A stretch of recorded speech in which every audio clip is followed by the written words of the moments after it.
गुरुर्ब्रह्मा गुरुर्विष्णु गुरुर्देवो महेश्वरः।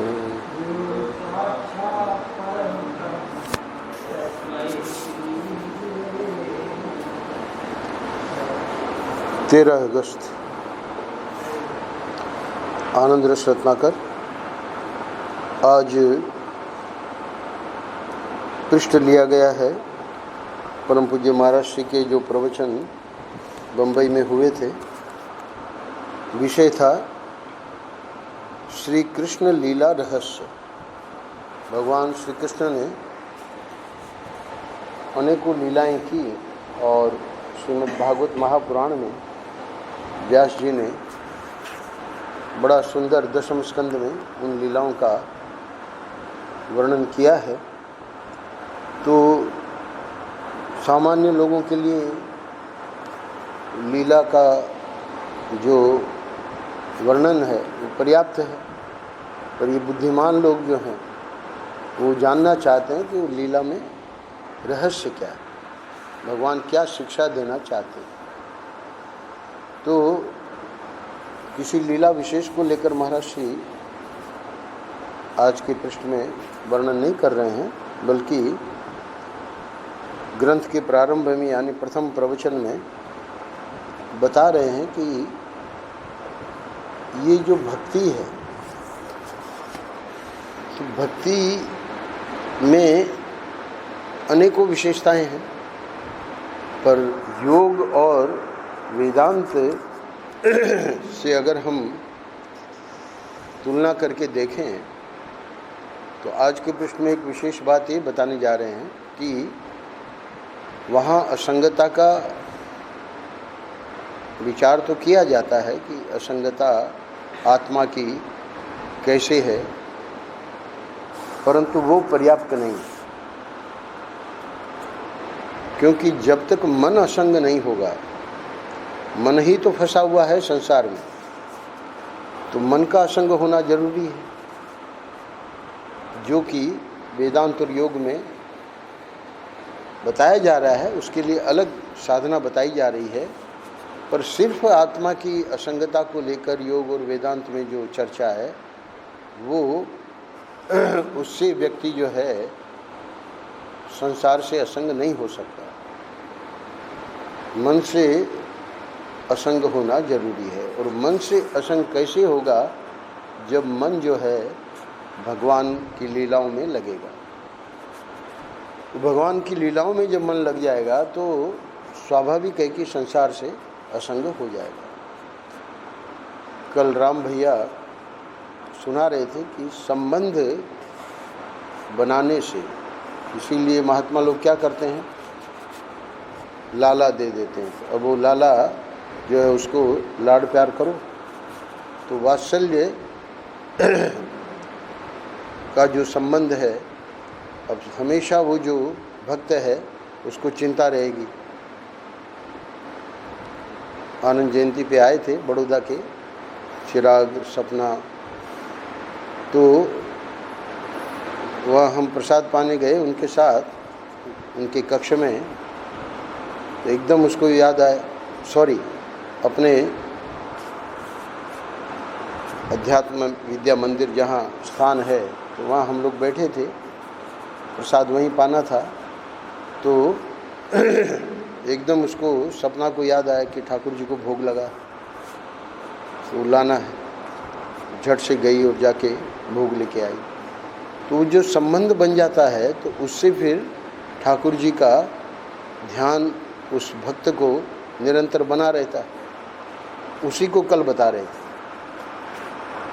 बाबूजी ने बताया कि 76 में, मतलब राम भैया के पितामह ने घर छोड़ दिया। अब घर छोड़ के जब चले गए तो वो एक घटना अलग बताई, पर उसके पूर्व बोले कि सिंध से जब आए बाबूजी तो फिरोजाबाद में यहाँ कुछ कार्य करने लगे जीविका के लिए, और परिवार गांधी धाम में था, गुजरात में, कच्छ में। तो वो जो उनकी पत्नी यानी राम भैया की दादी अनपढ़ थी, लिखना उसको नहीं आता था। तो बाद में बाबूजी ने देखा कि उनके पत्र आने लगे, तो उनको बड़ा आश्चर्य हुआ कि ये इसने लिखना, ये पढ़ना कहाँ सीख लिया। तो चूँकि संबंध है और पति जो है वो दूर हैं, तो पत्र में जता रही है कि भाई क्या क्या कैसे कैसे आपकी स्मृति आदि। तो संबंध के कारण व्यक्ति कितना क्या कर लेता है। तो यहाँ भी भगवान से संबंध बनाओ। परम पूज्य महाराज जी का कैसे भी ईश्वर के साथ संबंध जोड़ो। कल 12 अगस्त का जो पृष्ठ था, तो ये संबंध जोड़ने से होगा क्या कि मन को जो संसार से असंग नहीं हो पा रहा है, उसको असंग होने में सुविधा हो जाएगी। ये एक विशेष बात आज के पृष्ठ में महाराज जी बताने जा रहे हैं। परम पूज्य महाराज जी कह रहे हैं, देख देख ये नृत्य कर रहा मेरा प्यारा नंद किशोर। ये परम पूज्य महाराज जी की रचना है। नीचे की जो 4 पंक्तियां हैं, उसकी अंतिम पंक्ति वो ये आज का शीर्षक है।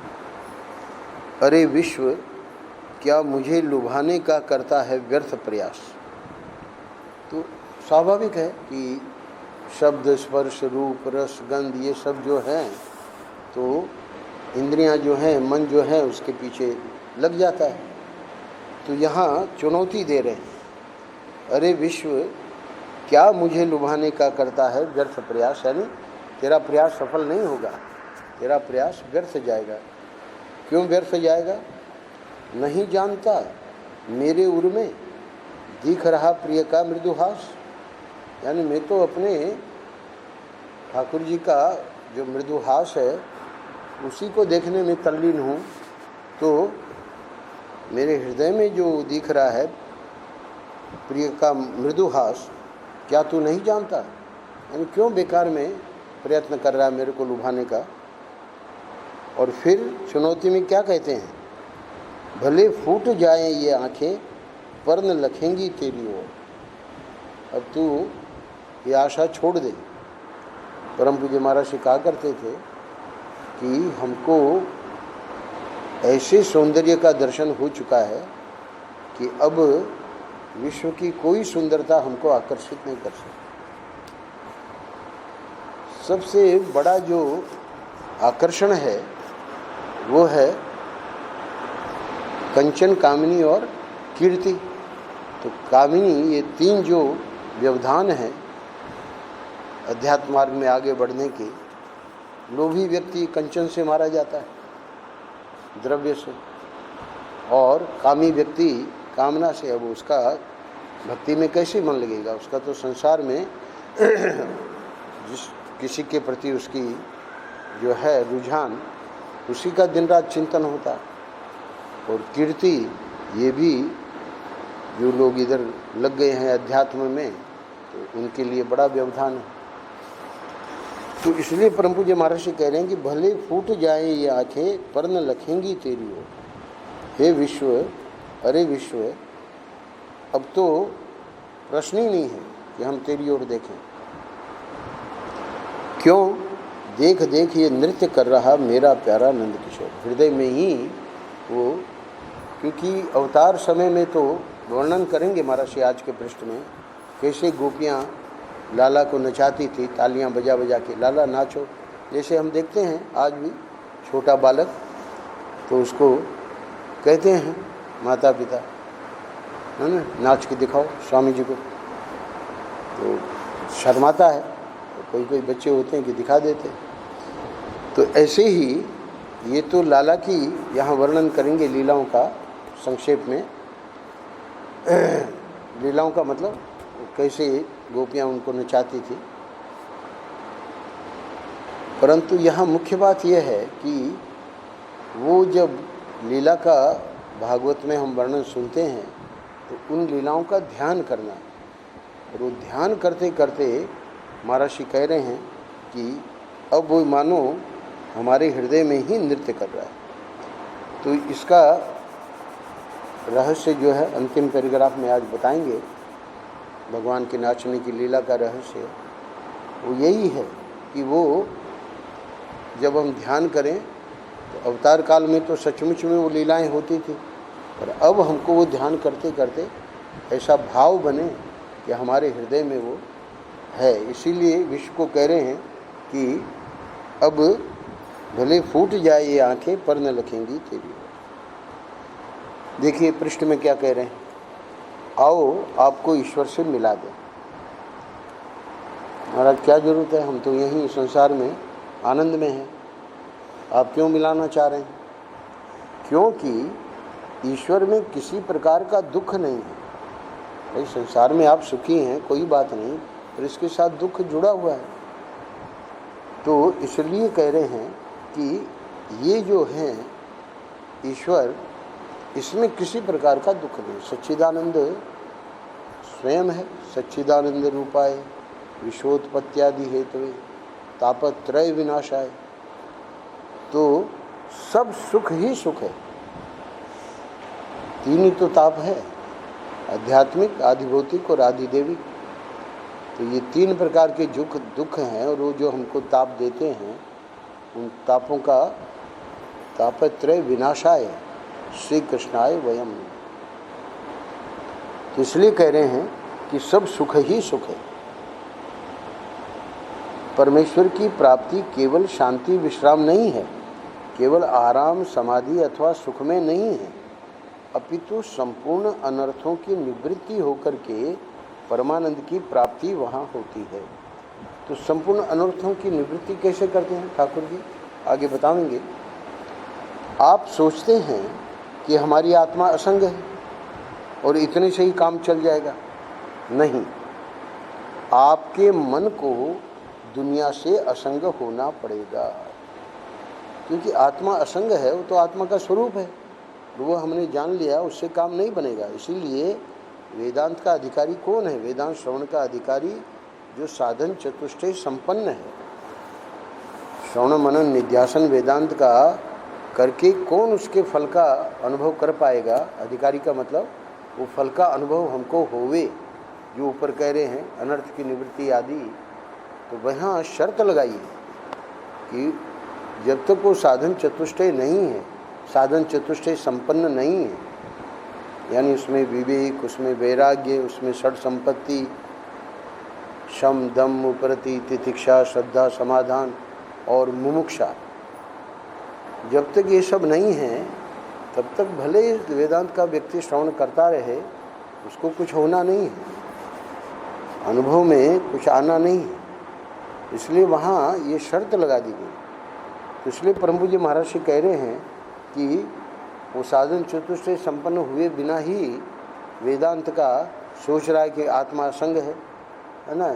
तो इसलिए हमको जो है वो कुछ करना ही नहीं है। महाराज श्री स्पष्ट कह रहे हैं कि आप सोचते हैं कि हमारी आत्मा असंग है और इतने से ही काम चल जाएगा, नहीं, आपके मन को दुनिया से असंग होना पड़ेगा, तब काम चलेगा। आत्मा दुनिया से असंग है, यह स्थिति तो सांख्य और योग से मिलती है। यहाँ सांख्य का अर्थ है वेदांत, क्योंकि दूसरा अध्याय जो है गीता का सांख्य योग, तो वहाँ जो वेदांत है उसी को भगवान ने सांख्य कहा। तो सांख्य और योग, तो इससे भी ये स्थिति तो आ जाएगी कि आत्मा असंग है, इसको हम समझ लेंगे दिमाग में, बुद्धि में। लेकिन मन दुनिया से असंग है, आपके मन को यह शक्ति भक्ति से मिलती है। मन असंग नहीं हो पाता। अब जब मन असंग नहीं हो पाता, हम देखते हैं बड़े बड़े वेदांतियों को, है ना, वासना बनी हुई है, और वासना बनी हुई है तो संसार में लगी हुई है। तो इसलिए परम पूज्य महाराज जी कह रहे हैं, महाराज जी की स्वयं की साधना भक्ति की पूर्णता के बाद वेदांत का श्रवण। कह दिया, महात्माओं ने कहा कि तुम अधिकारी हो, हम तुमको वेदांत का उपदेश करते हैं। महाराज जी ने मना कर दिया, बोले कि इन्हीं आँखों से हमको ईश्वर का दर्शन करना है, उसके बाद हम वेदांत सुनेंगे। फिर महात्माओं ने, योगानंद जी ने उनको दिया, मंत्र दिया, भाई इसका तुम अनुष्ठान करो, है ना, तब ईश्वर के दर्शन होंगे।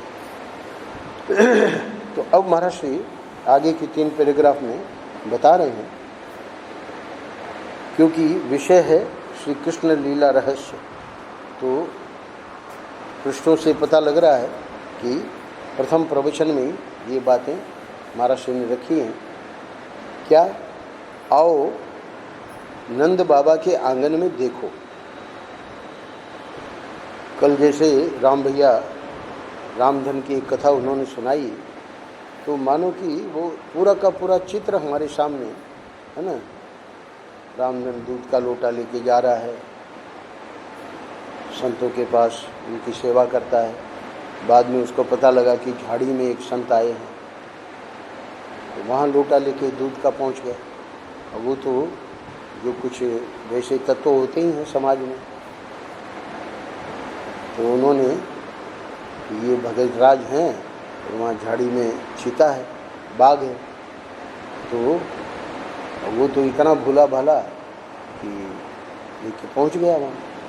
सुबह पहले जल्दी चला गया, संत जी झाड़ी में है तो उपदेश सुनेंगे, और उपदेश सुनता भी था। दूसरे यहाँ भी बहुत सत्संग करता रहता था।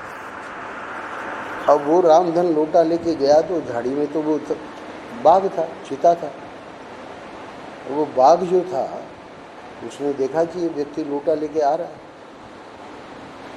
और उसने रामधन ने भी देखा कि वहाँ कोई संत तो नहीं है, पर वो बाघ था। तो फिर मन ही मन विचार करके, और चूँकि सुन रखा था कि भगवान तो कोई भी रूप ले सकते हैं, संत भगवान, तो हो सकता है कि आज ये बाघ के रूप में हमको दर्शन दे रहे हैं। अब वो बिना डरे उसकी ओर जा रहा है। वहाँ राम भैया ने बताया, चक्र जी ने ये कथा लिखी है, तो वहाँ चक्र जी ने लिखा है कि ये जो पशु हैं इनका हृदय निर्मल होता है, क्योंकि भोग योनि है। तो कोई छल कपट या इस प्रकार की जो मनुष्य योनि में और कर्म हम लोग करते हैं, पाप कर्म, वो वहाँ नहीं है। और उनका जो खाना पीना है उसको पाप कर्म नहीं गिना जाता, वो तो उनका है ना, जैसे उनकी योनि है उसके अनुसार उनका भोजन है। तो बोले कि इस प्रकार निर्भीक होके आ रहा है, तो बाघ भी उसे तो चाहता तो हमला कर सकता था, और वो बैठा रहा। तो उसके हृदय में यही है, उसको ये नहीं है कि बाघ है, संत ही हैं, क्योंकि बताया गया कि संत आए हैं झाड़ी में। कोई बात नहीं, इस रूप में है। संत जी को दूध तो दे देते हैं, वहाँ दूध का लोटा रख दिया, बाघ ने पी लिया। अब ये चरणों में नमस्कार करना चाह रहा है। जैसे ही हाथ बढ़ाए तो नाखून वाले जो चरण थे गायब हो गए।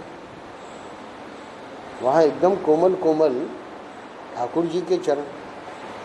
उसने थोड़ा आंख उठा के ऊपर देखा, तो देखा कि वहाँ तो पीताम्बर ओढ़े ठाकुर जी, यानी बाग में जो ठाकुर जी हैं वो प्रकट हो गए। जैसे खंबे से प्रहलाद जी ने नरसिंह भगवान को प्रकट कर दिया, उसकी भक्ति ने वहाँ बाग में ठाकुर जी को प्रकट कर। अच्छा, वहाँ पहले से ही गांव में ये था कि वो झाड़ी में है, और गांव में आके और एक गाय वाय के बच्चे को ले गया था। तो शस्त्र अस्त्र लेके गांव वाले उस दिन ये निर्णय कर लिए थे कि बाघ को मारना है। ये तो अपना बैठा है और इसको तो ठाकुर जी के दर्शन हो रहे हैं और वहाँ बड़े प्रेम से बैठा है, ठाकुर जी दर्शन दे रहे हैं।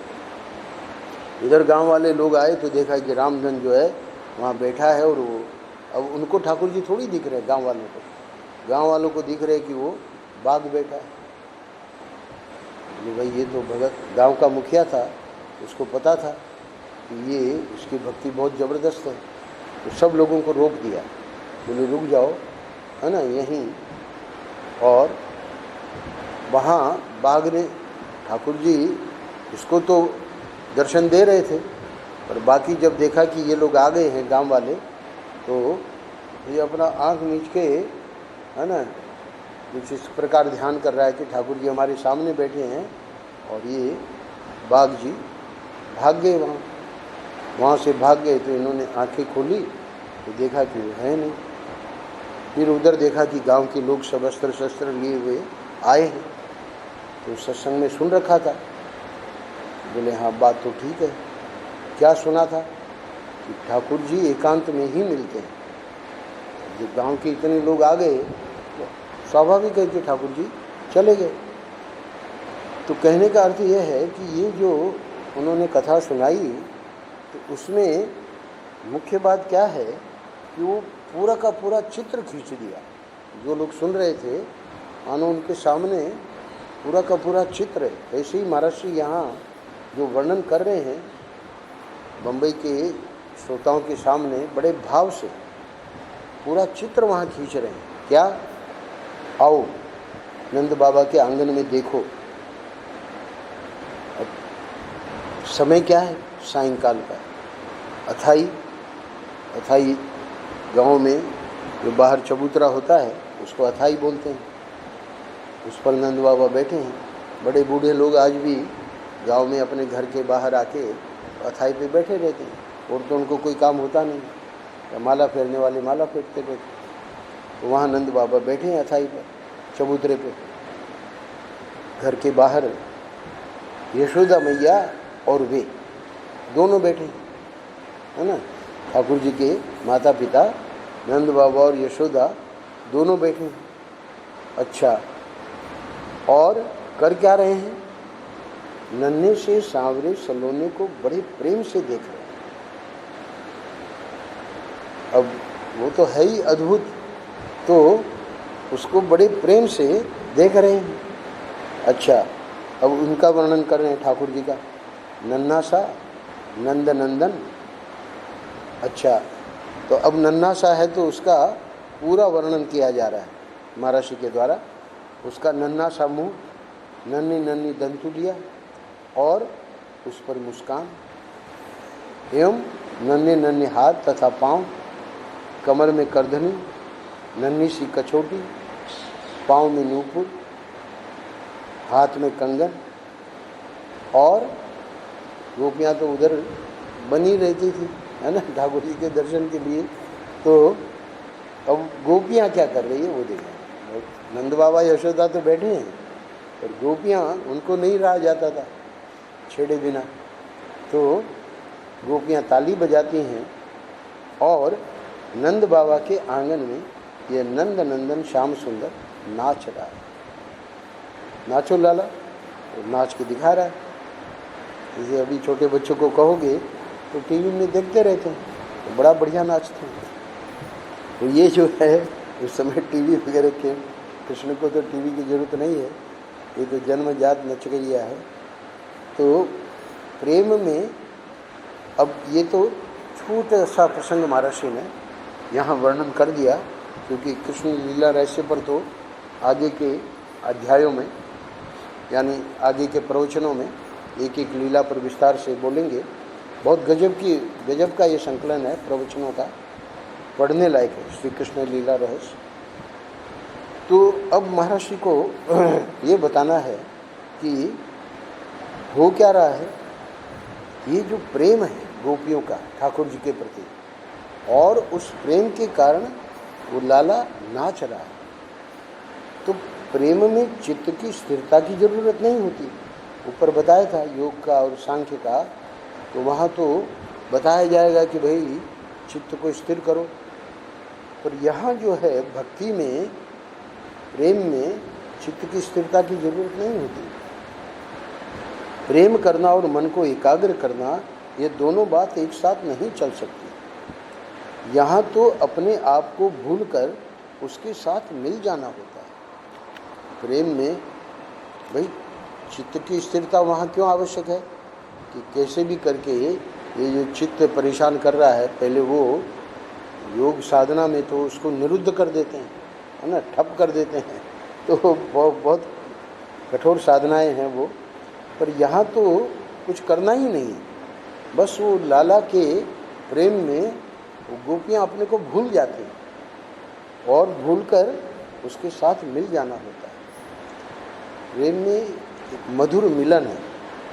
यहाँ अपने अहंकार को मिटाया नहीं जाता, यहाँ तो सारा का सारा अहंकार प्रियतम में मिल जाता है।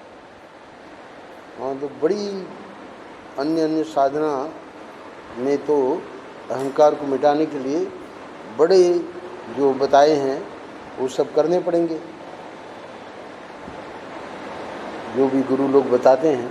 पर प्रेम की महर्षि सरलता बता रहे हैं, अहंकार को मिटाया नहीं जाता। वहाँ तो इतना प्रयास करके कि भाई अहंकार हमारा कैसे भी मिटे, पर यहाँ अंग्रेजी में कहते हैं कि ये जो लव है इट स्वॉलोज द ईगो। ये जो अहंकार है उसको ले लेता है। स्वॉलो का मतलब जैसे हम लोग भोजन करते हैं, है ना, तो भोजन जो है आत्मसात हो गया, तो ऐसे अहंकार जो है वो भक्त का रहता नहीं, भगवान जो है उसको ले लेते हैं। क्या मतलब? यानी अहंकार प्रियतम में मिल जाता है। केवल परमानंद ही परमानंद इस प्रेम में रहता है। वही जो ऊपर पहले बताया कि भाई ईश्वर से आपको मिला दें। व्यक्ति ने पूछा कि क्यों, हम तो यहाँ अपने बड़े सुखी हैं। अरे सुखी तो हो, पर ये जो बीच बीच में जो दुख आता है ना, उसमें जो परेशान हो जाते हो, तो उसको तो हमेशा के लिए मिटा लो ना। तो अब बताइए हमको।